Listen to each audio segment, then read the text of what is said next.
Hi, everybody. Welcome back to the Enneagram in a Movie. TJ, we're going to talk about your choice. I got to geek out over To Live and Die in L.A. last time, and still am feeling giddy just thinking about To Live and Die in L.A., but you picked this movie. So I'm going to turn it over to you. Tell us what movie you picked and why. Okay, we're going to be looking at the Muppet Movie.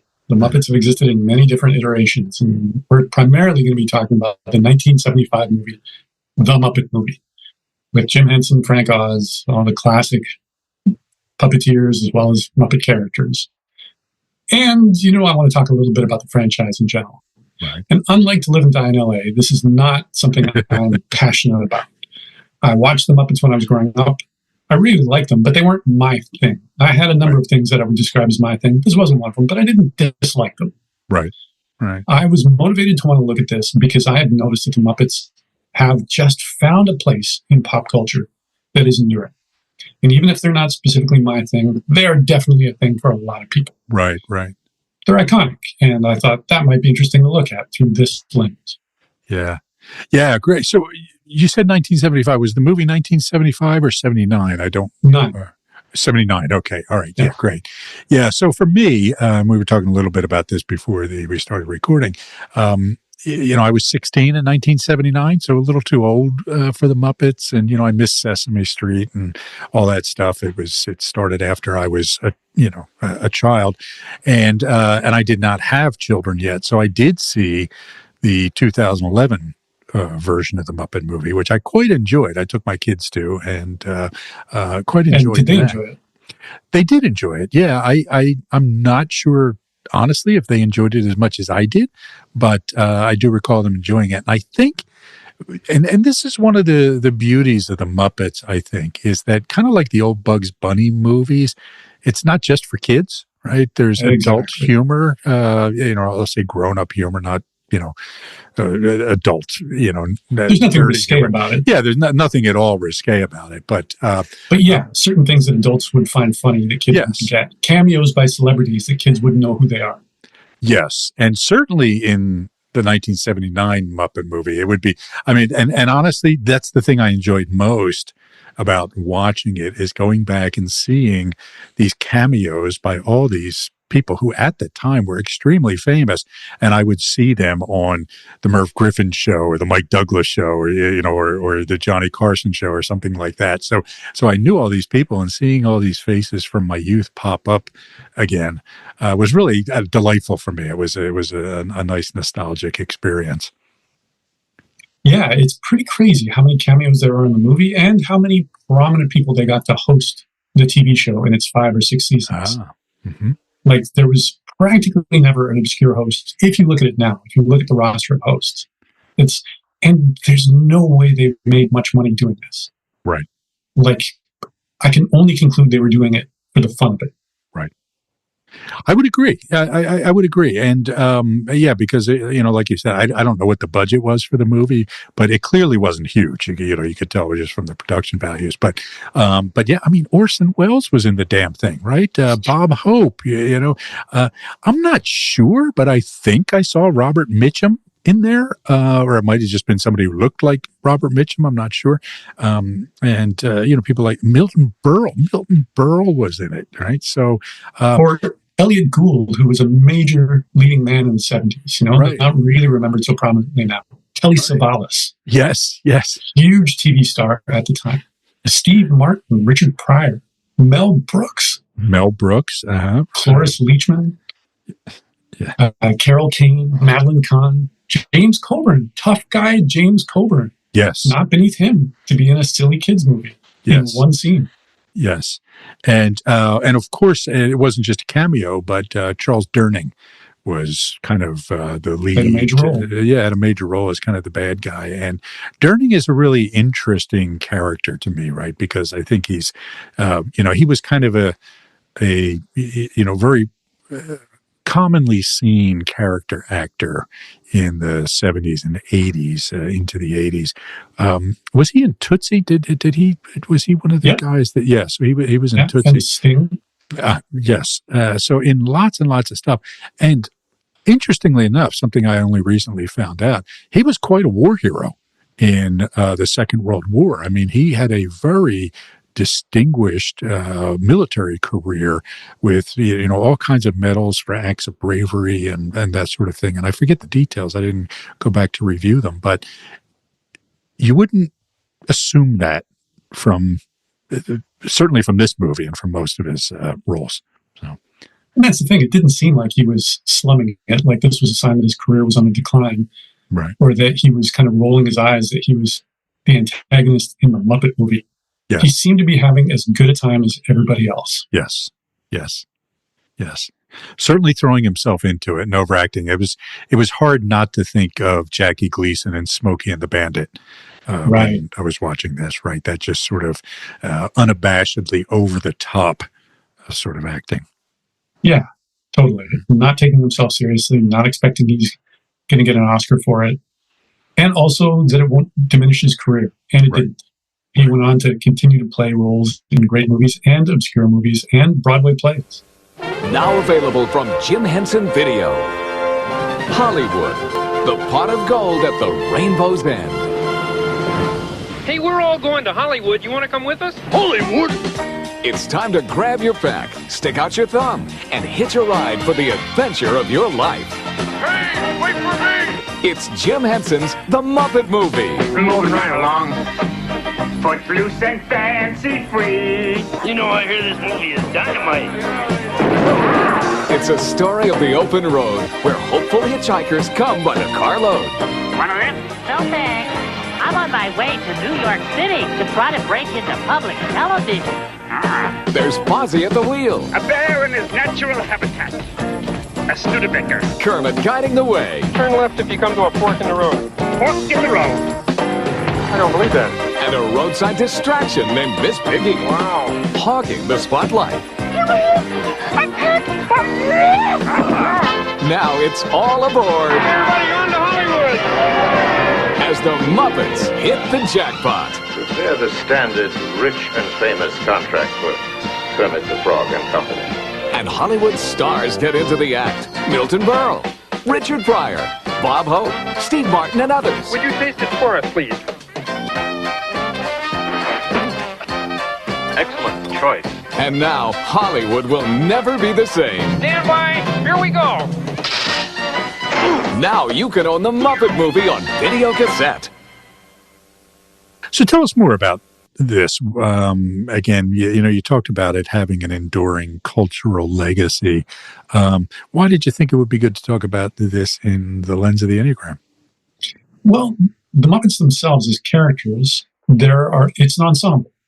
Mm-hmm. There's a couple that people will think of right away as soon as you say the words, but there's a variety of characters, as well as the exact phenomenon we're talking about, which is just how many celebrity cameos there are, which is consistent with the 2011 movie.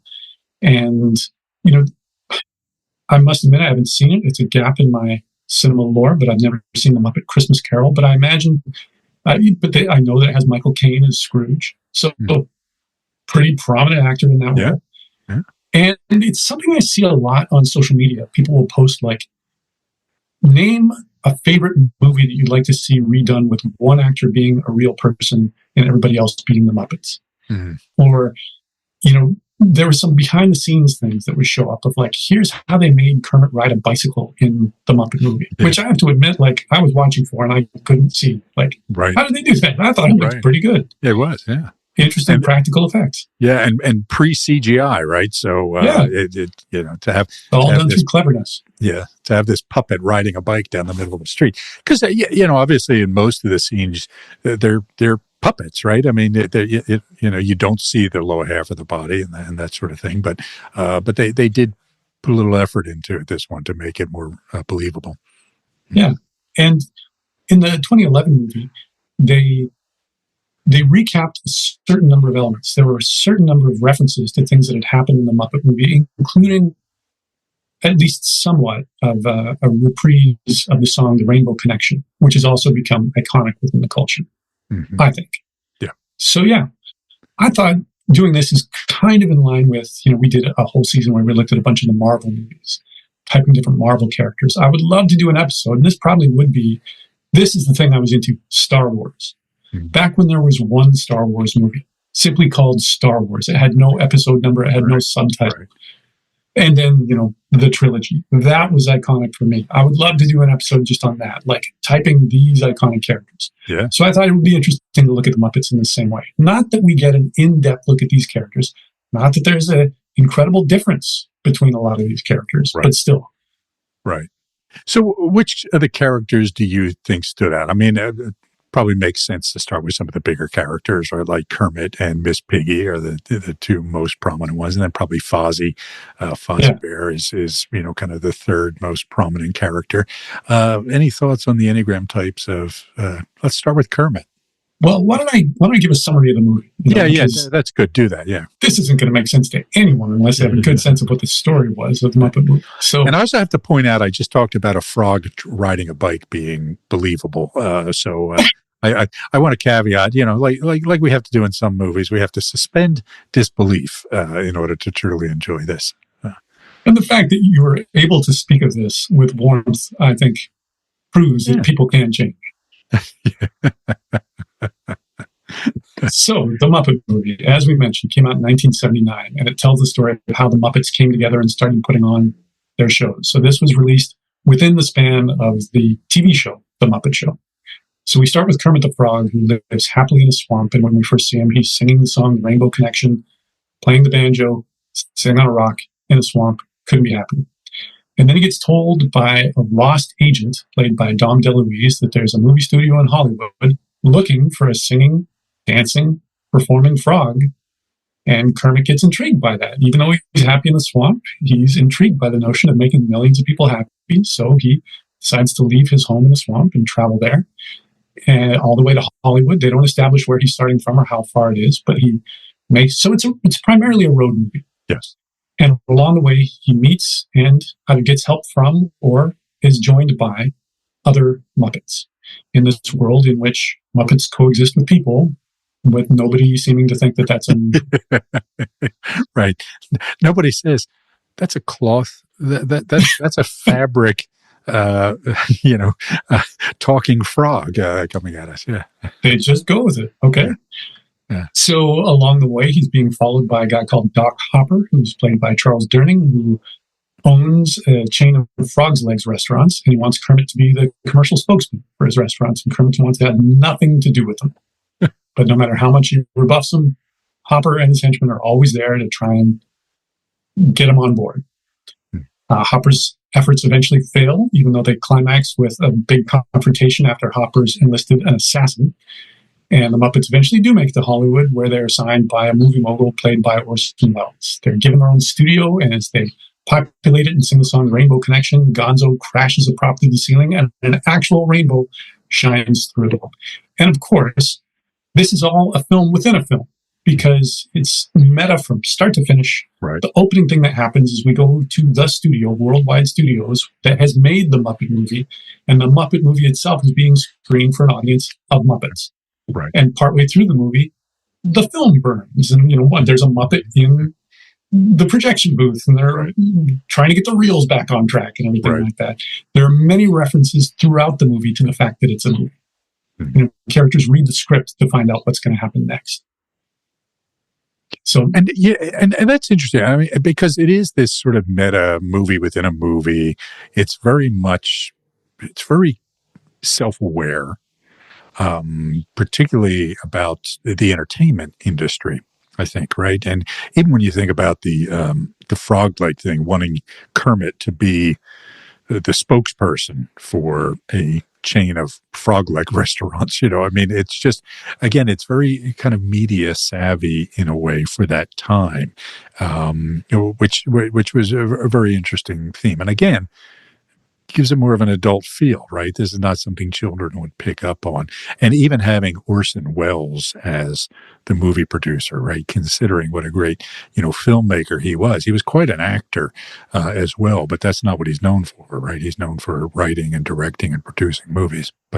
And he's known for being screwed over by Hollywood. Yes. In his 20s, he writes or co-writes directs and stars in Citizen Kane, which is, to this day, if it's not at the very top, it's near the top of most lists, the greatest movies that ever been made. And then he never had creative control again. Right. And still continued to make movies, and many of them excellent, but always did it on the fringes of Hollywood. Right. So the irony of him being the head of a movie studio is choice Hollywood satire that no child would get, right, or realize that there was something they weren't getting. Right. It's entirely unlikely any child watching this at the time had any idea who Orson Welles was, but he can convincingly play this role that he's been cast in, and embodied it. Right. And any adult watching would get that layer, would be amused by, like, Orson Welles in a Muppet movie. Right. Oh, that's awesome. As well as the fact that, his image is of the grand artiste. Yes. Like a true genius auteur. Yes. Although it's not beneath him to be in the Muppet movie. Although by this time he was doing commercials for Paul Masson wine, right? So he had kind of, I don't know, we want to say sold out, but, probably had to make some money, right? And so was doing, absolutely. He was also the voice around this time of Robin Masters on Magnum P.I., the original Magnum P.I. with Tom Selleck. So he was out looking to make a buck, in a lot of different ways. Although I don't think that was the motivation for being in the Muppet movie. Yeah. Right. He probably didn't get a Brando-esque $6 million, 3 minutes of footage in Superman, right?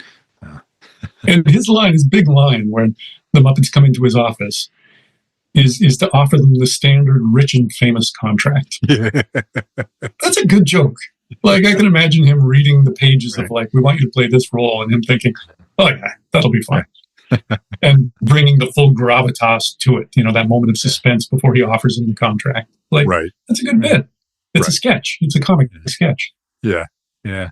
I think it just popped into my mind here. One of the cameos we didn't mention that I think is worth pointing out was there's a couple. Number one, Edgar Bergen and Charlie McCarthy, which again, there's kind of an ironic little thing with that too, in that Edgar Bergen was a ventriloquist and Charlie McCarthy was his puppet, right? And here we are talking about Muppets, which are puppets. So nice little stunt casting there. It's a good wink. Yeah. I can imagine he was a huge inspiration to Jim Henson. Right. Right. And also Paul Williams, who was not only was in the movie and I think was playing piano at one point or something, but did all the music. And at the time, Paul Williams was really, really big in TV and Hollywood as a composer. And when I say really, really big, that's, he was big as far as accomplishments, but he was famously short. I think he was like 4'11" or 5'2" or something like that, right? So that was kind of one of his shticks too. So almost a Muppet himself. Yes, there you go. And kind of a character. I don't know how well you remember him from shows like he was in Laugh-In and different things like that. But he was kind of a goofball and often the butt of jokes, but an incredibly talented musical composer and performer. So. Right. Well, so what else about this movie? Oh, go ahead. Well, just to build on that, something that I imagine you remember, which I'm too young to remember, is in the 70s, that was probably the last decade in which variety shows were a prominent genre on TV. Yes. And the Muppets were one of those shows. I was watching that show not realizing that was a reference to a genre that had basically died. Yes. But where there's a red curtain, there's the MC in front of the red curtain, there's special guest stars, there's songs, there are sketches, all of that.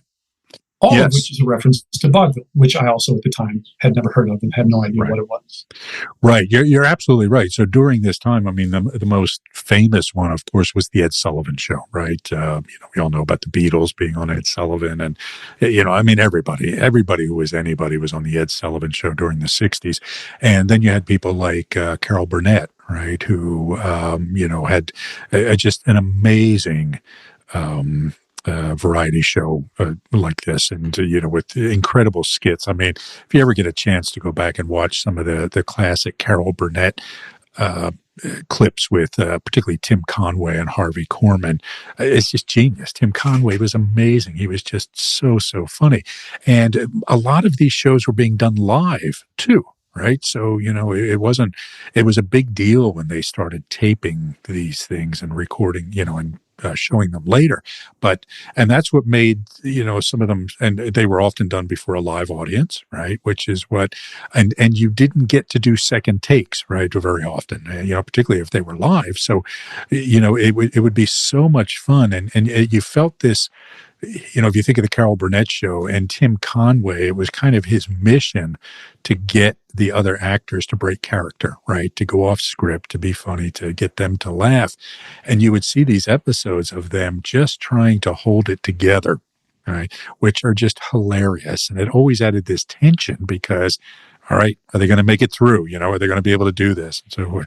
And of course, you also had things like the Sonny and Cher show and Laugh-In and Rowan and Martin was Laugh-In. But yes, so we're catching the tail end of that with the Muppets for sure. As well as many variety shows that have not survived in popular memory.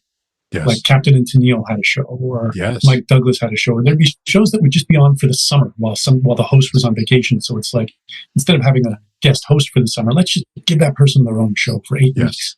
Yes. Like that was really commonly done. So comedians, musical people like Paul Williams were on them a lot, or as well popular singers. Yeah. And they might do a song. They might be part of a sketch. Somebody not being part of a sketch, being in a sketch was part of the joke of the sketch.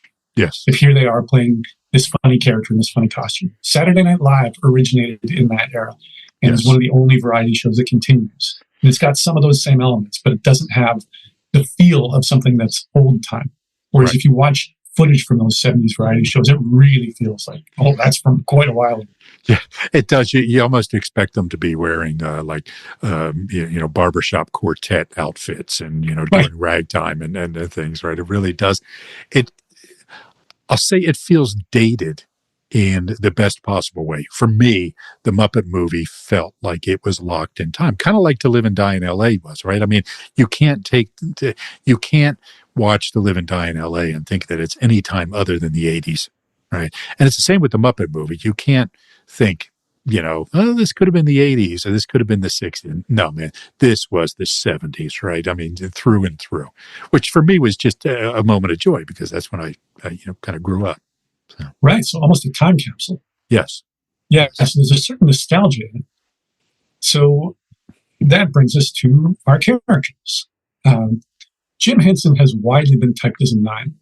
And he originated the character of Kermit, and he voiced him and puppeteered him. And I really do see Kermit the Frog as a 9. He's calm and peaceful. And like I was saying in the summary, when we meet him, he's just sitting on a rock, playing the banjo, doing this harmless, sentimental, joyful song about rainbows, and just happy being exactly where he is. He doesn't go to Hollywood because he's ambitious. But he is tempted by the opportunity to make even more people happy. That appeals to him. Yeah. But he doesn't want to make money. He doesn't want to become the head of a movie studio. He doesn't want to become famous for its own sake. And he's just got this open, accepting attitude for everybody. And of course, the big conflict in his life is that Doc Hopper wants him to represent his chain of Frog's Leg restaurants. He doesn't want to do it. So what's his strategy? Avoid. Right. Like, run away. Literally run away. Yeah. Yeah, until eventually it's like, okay, fine. I got to confront this guy. Yeah. And then he does. And then the solution just happens without his making it happen. It's not quite clear what he's going to do when they confront him, like the showdown in a Western, and they're in a town that looks like it's probably filmed on the studio lot, a Western, but it's like, what exactly do you plan to do? Just take a spear to the chest and die? Or shoot back, or what? But then Animal just eats these expansion pills, and he pops out the roof of a lab, and he's so huge that he scares the villains away, and that's all we see of him. Right. So the conflict is quite neatly solved. Yes. So I think he's a big 9, and I thought the movie had a very 9-ish vibe overall. Yeah, I would agree, and I would say to a navigating 9 sort of approach, right? I mean, it's kind of as he goes along, he kind of collects this community, right? Inadvertently of people just, I mean, he meets Fozzie in a bar and, hey, you want to go with me? And, let's hang out. And then, every person that they connect to is inadvertent and accidental and just happens because they're just out there in the world doing stuff without, kind of a direction, but it's not real clear. And so it sort of leaves that, right? It was very different. At one moment, I started thinking about Pee-wee's Big Adventure, right? And this is a very different movie, right? Pee-wee's on a mission. Pee-wee's a very different character, very Sevenish, right? But still, there was this feeling of just, let's just go out and crazy things are going to happen, and it'll all, work out in the end. Everything will be fine. So I think that's something that 7 and 9 sort of share, right? Is that it'll all be fine. Don't worry, it'll all work out, and so forth. So, all right. And let's go out in the world with this open, accepting attitude. Yes. Ready to meet everyone, ready to accept anyone, unless they want me to help them sell frogs' legs. No, thank you. Yeah, right. I do have boundaries. So yeah. You got to work to find them, but they're there. All right. Good. All right. So yeah, I would agree. Again, probably 9, probably navigating 9, I would think. What do you think about Miss B? Go ahead. I can just stay with 9 for a second. Yeah. I can see a lot of the Muppet characters being 9s. I watched a few episodes. I don't have an encyclopedic knowledge of the Muppet franchise, but Scooter seems pretty 9ish. Ralph the dog, the Swedish chef, Fozzie Bear, Dr. Teeth and his electric band, Dr. Bunsen Honeydew. Bunsen Honeydew is, on the one hand, a mad scientist. Might be easy to think that character's a 5. Right. But he's just so gentle and kind of hapless. He doesn't have the prickly weirdness of a 5. He's just more like, well, let's see what this thing does. And Beaker keeps being tormented by what happens to him, but like there's no sadism in him. Not that 5s are inherently sadistic, but like there's no kind of like, let's get in there, let's figure out what this does. It's more like he's playing with toys. Yeah, there's nothing discomforting in it. Right. You look at other things and, there can be some things that, might be a little like with a lot of children's movies and a lot of children's TV shows, people recall being really scared by one aspect of it when they saw it, earlier in life. And there's nothing in the Muppets things that I have seen that have that effect, right? I've never heard of anybody saying, "Oh, I was traumatized by that part of the Muppet movie where, this happened or that." I mean, even the guy trying to, get him to do the Charles Durning character, trying to get him to do the frog's leg thing, that could have been turned into kind of intimidating, right? It could have been, look at the size of that frog, man. I'm going to get those legs and cook them, right? But it was just, I want you to be our spokesperson, right? I mean, that's. It's not hugely threatening, right, in that way. So I think, that 9-ish temperament, like you said, exudes through the Muppet franchise to create this safe, warm, comfortable environment for kids. Not in the same way that's instructive and educational, like with Mr. Rogers, say, right? It's just, you know what? We're going to hang out. We're going to be friends, and life will be good because of that. It's also an inadvertent pop culture education because something they don't do in the movie, but that they do copiously in the TV show is they sing old songs. So it's easy to think of this as padding. Maybe it was, but they do a lot of public domain songs. So songs from the Great American Songbook, from old Broadway, from vaudeville. And sometimes they'll give it an ironic twist. So in one episode I watched, there's a bunch of Muppets singing the Lullaby of Broadway, all about New York City, and they're doing it in the frozen north amongst igloos. Right. And they describe it as a lullaby from the Inuit people. They use the word Eskimo, which is not preferred anymore, but still, like, to have people in the frozen north rhapsodizing about New York City and the taxi horns and the subway. That was a pretty clever gag. But what's also happening to, I can imagine the young me that was watching it, is I'm hearing the song, The Lullaby of Broadway, for the first time. So there's a lot of that happens. It's like I'm being introduced to conventions of pop culture that happened on Sesame Street as well. Right. There was a puppet called Sherlock Hemlock, who was a detective, obviously based on Sherlock Holmes. But as a 4-year-old, I had no idea who Sherlock Holmes was. I'd never heard that. So when I first heard the name, I was primed to know who that character was because I knew the Muppet parody of it. Same with the Count, the vampire. Again, I didn't know who Count Dracula was. I didn't know that Count was a rank of aristocracy. Right. I didn't get the pun Right. that it's both a rank and a mathematical action. So it's like not a bright child, were you, TJ? No, no, I'm kidding. But yeah, they're enculturating you of like, yes. Here's a bunch of songs that are out there, just like Looney Tunes cartoons do as well. I was going to say, for me, that was Bugs Bunny, right? I mean, you would hear about opera, the William Tell Overture, things like that. Even Hoagie Carmichael, right? I mean, one of my early, kind of exposures as a child to because of Bugs Bunny was Hoagie Carmichael. And, the great songwriter did Georgia on My Mind and, many other songs. But I remember one specific episode where he, was impersonating Hoagie Carmichael. And so I remember being a bit older and making reference in a conversation to somebody to Hoagie Carmichael. And they said,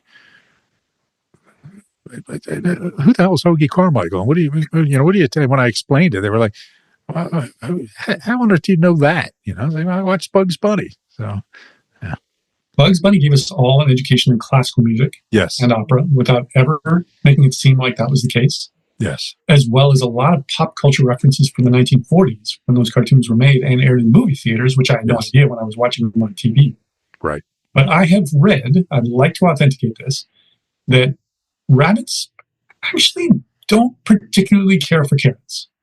Oh, that's funny. Yeah. Bugs Bunny eating a carrot is a reference to a very specific Clark Gable movie that the audience at the time would have gotten. Gotcha. And that just caught on. And now that's the one thing most of us think of when we think of what do rabbits eat. Oh, that's interesting. But like, they're not particularly interested in carrots, not particularly nourished by it. Yeah. So, but we're also getting all these pop culture references from before our time. When we're a kid, we don't know those things. But there was one Bugs Bunny cartoon where he turns to the camera and says, "Is there a doctor in the house?" And a silhouette of a man stands up and says, "I'm a doctor." And he says, "Yeah, what's up, doc?" And then he just goes back into this. Like, I didn't know that there was, you would ask, "Is there a doctor in the house?" Right. I was learning these things by watching. Right. All right. Good. So who's next on the character list? Miss Piggy. Yeah. Probably the next most famous Muppet. Yeah. In the movie, she seemed kind of two-ish to me. Yeah. She always speaks with this kind of high-pitched, lovey-dovey voice. But in the TV show, she's much more of an 8.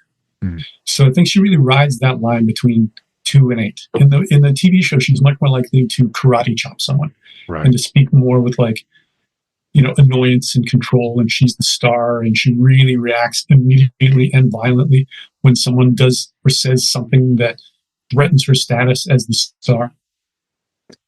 Yeah, I would agree. And again, I didn't go back. I didn't go and watch the TV show episodes in preparation for this, but in the movie, certainly seemed like a 2, and I would say a transmitting 2.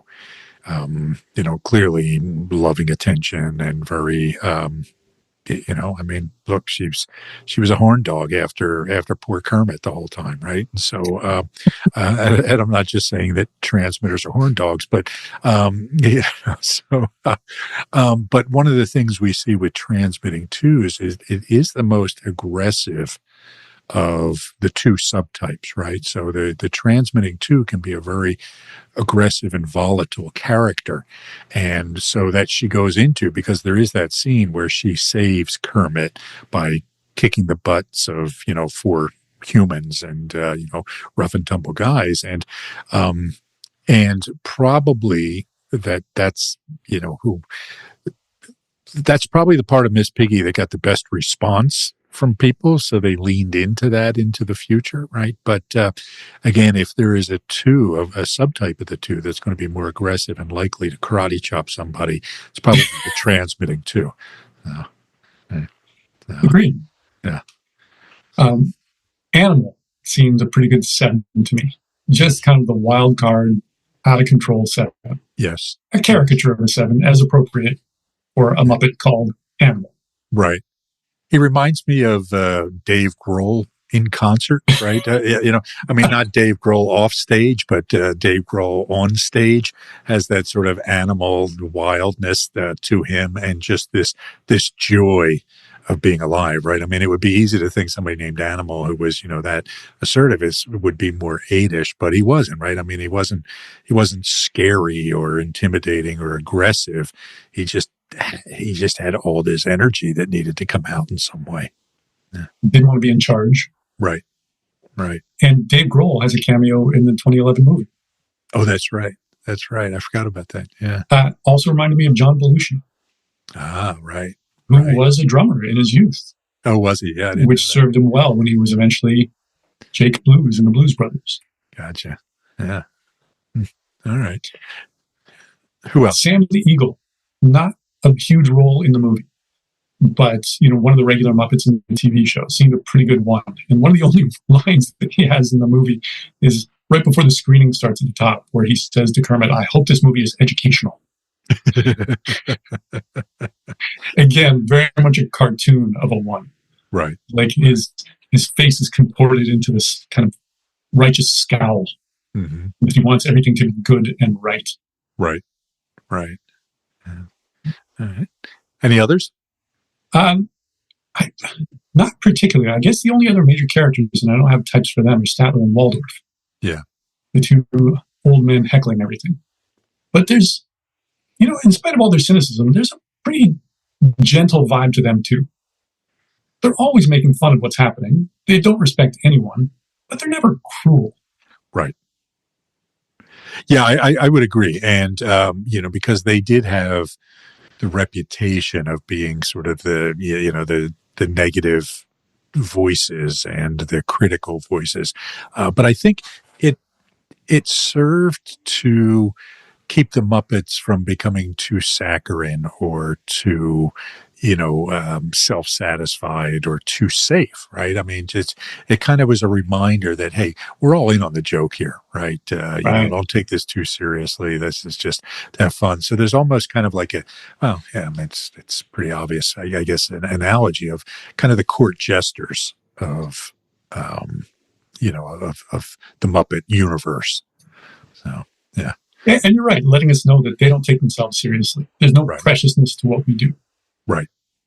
Which again, to me, speaks of an overall nine-ish vibe. Yeah. Which also brings in what we were saying before about just the plethora of cameos there are in this. As well as the meta element. It's just this sense of like, we don't always do this. Somebody like James Coburn or Elliot Gould, this was not the mainstay of their career. Although somebody like Milton Berle, his career was built on silliness and fun, but still not with puppets and not with him just doing a cameo. Usually he's the star. Yeah. But it's just this sense of like, we can all let our hair down. We can make fun of ourselves. We're all in on it. We all get to laugh. We all invite everybody to laugh at us. And it's all good. Yeah. As you're saying that, one of the things that strikes me is how brief some of these cameos were. Right. I mean, these were major stars, like the James Coburn character. Right. I doubt he's on screen for 30 seconds. I mean, it's just really, really brief. And even the Steve Martin thing. I mean, this is the peak of Steve Martin's early fame and popularity, and just probably under a minute, I would guess his scene was. And so again, you could just tell these guys are like, yeah, hey, that would be cool to do and to have fun and just for the heck of it. It would be interesting to go back and see if any of them really got paid to be there. It's like, oh, we got to get Bob Hope, so let's give him $1 million or something. I really doubt that happened. And yeah, you kind of get the sense that Henson or whoever was just pulling in a bunch of favors, or put out there, hey, we're going to do this movie. It's a lot of fun. And again, the TV series was very popular at the time, so there probably were. And we also have to say that this was not, other than Steve Martin and maybe a couple of the others like an Elliot Gould, not the peak of their careers, right? I mean, they were already on the talk show circuit in a big way. So it probably would have been easier to get. Now, I will say that in the 2011 version, I get the sense that the stars were bigger when they were on the role in the movie, right? Then, and what I mean by that, they were more popular, kind of at the peak of their career, rather than the tail end of it, like with the first one. Like for example, Jim Parsons, right? I said this prior to us starting to record. For me, that movie was worth seeing just to see Jim Parsons doing the song "Am I a Man or a Muppet?" And he was really, really big on The Big Bang Theory at that time, and It was the kind of number one left show the at the show. time. Yeah, and he was able to leave that show because he said, you know what, I've made so much money, I don't have to do anything ever again, and so I'm just tired of this. I want to go do theater or something, right? So, anyway, so yeah, a lot of like you said, not no shame in the roles, just people having fun, people saying this will be fun to do, let's go do it. So. And I can imagine with the original series and this movie, again, I do not know this. This is just my postulation. I would imagine a lot of it happened because of the likability of Jim Henson. And there's a documentary about him and his creative process, which I've yet to watch, but I've heard really good things about. And something that comes across in that, as well as just tributes that poured out when he died in 1989, is no one had a bad thing to say about him. People loved this man. And that is not a given for somebody who's at the head of an empire. Like, that's a stressful job. They did 20 some episodes of the TV show a year, as well as these movies. And he was involved in all of these different things. Yeah. And that he was personable with every coworker, with every guest, with every crew member, with every fan. There's a story from the documentary where they were filming in New York in Central Park for Muppets Take Manhattan. And Jim Henson was late to meet the Dalai Lama. But as they were finished filming, with his hand still in the Kermit puppet, a couple of little boys came up and started talking to him. And as Kermit, he talked with them for an hour. Oh, wow. They were not beneath him. They were not a waste of his time, even when he had other things to do. Even when shooting a movie, I've never heard any stories of people shooting a movie where it's like you're short on sleep. There's so many things to do. There's so many decisions to make, especially if you're the guy like Jim Henson. Right. So again, this speaks to me very much about his ninishness. Yeah. Of like, he seems like a really healthy nine, and that he just exuded that goodness, that friendliness, that just melts all barriers. And the people are like, absolutely, I will do a cameo in your movie. I will give up a day of my life to be a scene partner to a puppet and not necessarily even get the best lines. Right. Happy to do it. Happy to be a part of it. Yeah. I will say, well, first of all, if there's any one person who I guess, you can risk being late with, it's the Dalai Lama, because you'll just catch him on the next time through anyway, right? So, so, no. But a little reincarnation humor for the podcast there. So, no, but I also, it occurs to me as we're talking about this, that this was the era of cameo and big ensemble movies. Okay. So you had things like Smokey and the Bandit, for example, right? Which had that one not so many cameos. There were it was kind of an ensemble, but Cannonball Run, for example. I don't know if you ever saw those, right? So it's a mad world. Let's see what else. There were the kind of the airplane movies. I mean, not just the comedy Airplane, but Airport. Yeah, so the disaster big budget movies. Disaster movies, Poseidon Adventure had, a ton of people in it and that sort of thing. So it was kind of a thing for that period to have lots of different people in a movie and, big names. The Love Boat. Yes, Fantasy Island, right? I mean, that was the whole shtick of these shows, is that every week you got a new cast of people who were famous enough to make you want to watch, but not so famous that they would turn down the Love Boat or Fantasy Island kind of thing. So yeah, exactly. And it might be people past their prime. Yes, but still, people were delighted. It's like, oh look, it's Andy Griffith. Yes, it's what's her name? There's no business like show business. Ethel Merman. Ethel Merman, yeah, yes. Like some icon, and here they are. Mm-hmm. And that's the appeal, right? So again, it's this atmosphere of like, we're all having fun. Yeah. And anybody who watches this, you're in on the joke. Yes.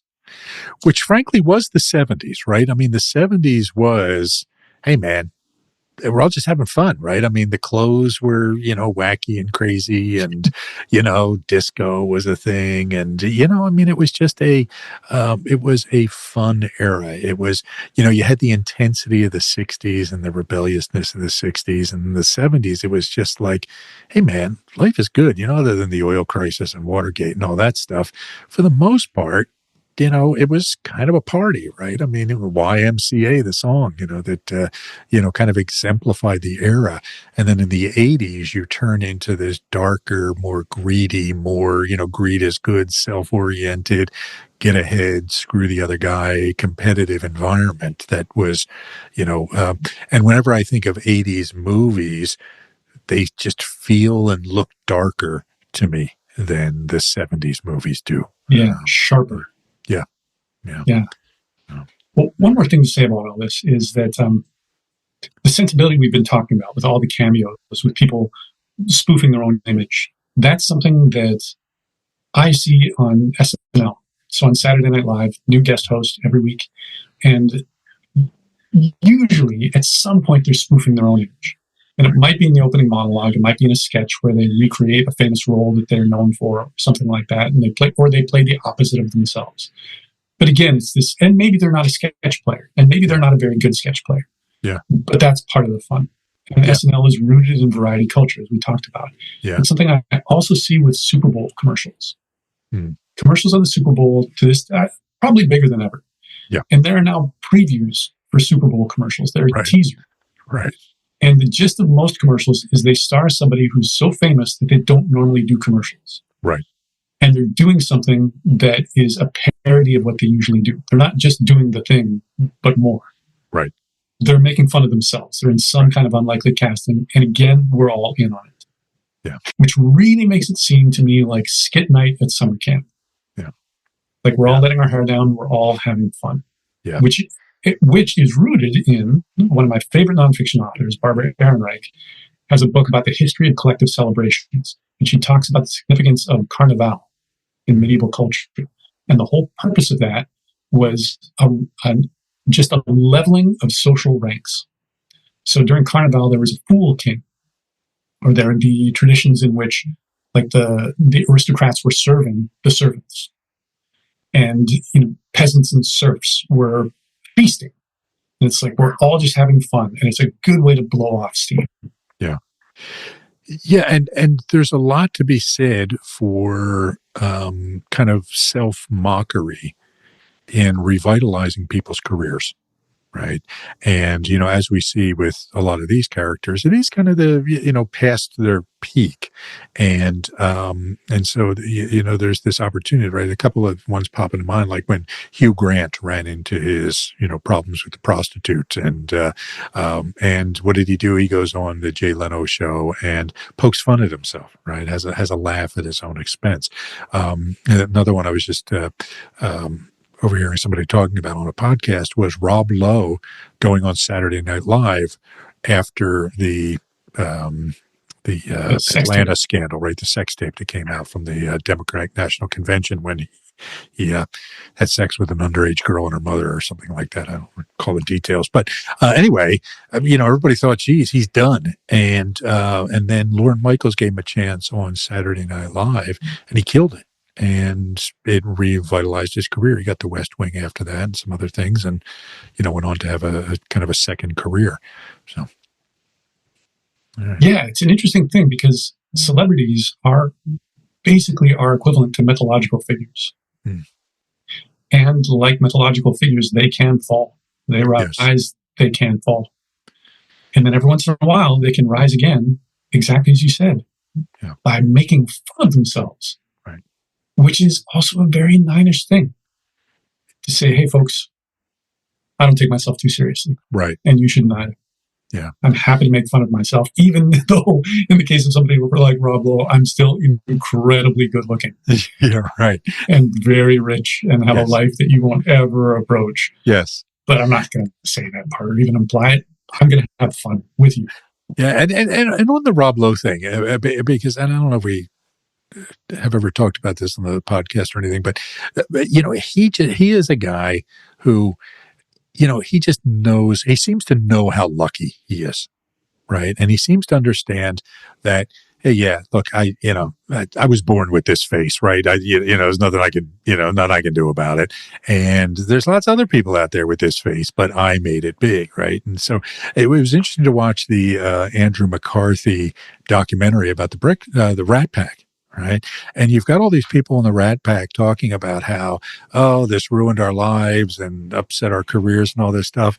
And Rob Lowe's like, what are you kidding me, man? This was awesome. If people are talking about us and, and like, come on, man, what are you whining for? We were making so much money. We were doing this, we were doing that, and just of all the people who were just kind of having this pity party, for themselves, he was like, what are you kidding me, man? But look how lucky we are, So it's nice to see. And again, it's that one of the things we see with nines is a tendency towards self-deprecation, right? It's this tendency to put themselves down. And again, they often do it as a human. When they do it effectively instead of dysfunctionally, it's a humanizing element, right? It's to say, now look, I'm just like you. I know I got this Rob Lowe face, but I'm just a regular guy, Yeah. You often hear stories of somebody meeting a celebrity and them being really nice. Yes. And having time for everyone and happily taking photos. And like those stories really spread. Those really endear people to those people, and vice versa. Yes. If you met somebody and they were an asshole, you might not like them from that point on, even if it didn't even happen to you. You just heard, oh yeah, my friend met that person. They were a jerk. They just wouldn't make eye contact, just dismissive. It's like, I don't think I'm going to watch that person's movies now or read that person's books. Yeah. Yes. Yeah, I had that experience with Bruce Springsteen. Ran into him on 72nd and Madison Avenue, right outside the Ralph Lauren store. He was coming out of the store all by himself, carrying bags around Christmas time. My wife and I are walking there. We passed by, 2 feet from each other. And I said to my wife, hey, it's Bruce Springsteen, and he turns around and says, hey, how you doing? And then, crosses the street and gets in the back of a car and off he goes, and it's like, for me, man, I've always been a Bruce Springsteen fan, but if I wasn't, I would have been from that moment on, right? And to your point, if he had said, get the fuck out, get out of my face or something like that, I probably wouldn't be such a Bruce Springsteen fan anymore. So, exactly. Or just rolled his eyes. Yes. Or just been a little curt. Yes. Yeah, yes. Absolutely. And in fact, a story on this, and I'm getting us off the topic here, but I had an encounter with a broadcaster one time I was at a party with or at an event with, and him and his wife were sitting at our table with my wife and a couple of other couples, and he felt that he needed to be at the head table, right? And actually turned to his wife and said, I'm not sitting at this freaking table. And he goes up to the guy who was hosting the event and gets his table changed, up to the front of the room. And I'm sitting there thinking, man, you just spit in our faces like this, like you're too good to be sitting at the table with us. And I will not listen to that guy to this day. I mean, it's been 20 years, and I won't listen to him. When I see him, I change the channel. Anyway, there you go. But yeah. Exactly. And like I said in that documentary, Jim Henson had all the time in the world for a couple of kids who are not going to give him a career opportunity. Yes. They're not famous. That's an essential kind of deeply healthy nineness that I see in him and in the whole Muppet franchise. And maybe that's part of its enduring appeal for so many people. Yeah. Good point. All right. Very good. TJ, anything else before we wrap up? I think that satisfies me. All right. I thought this was going to be a 15-minute episode, because what is there to say about the Muppets? But, it just goes to show you, folks, when you start turning the lens of the Enneagram onto almost anything, you can find a whole lot. So thanks for being with us, everybody, and we'll see you next time.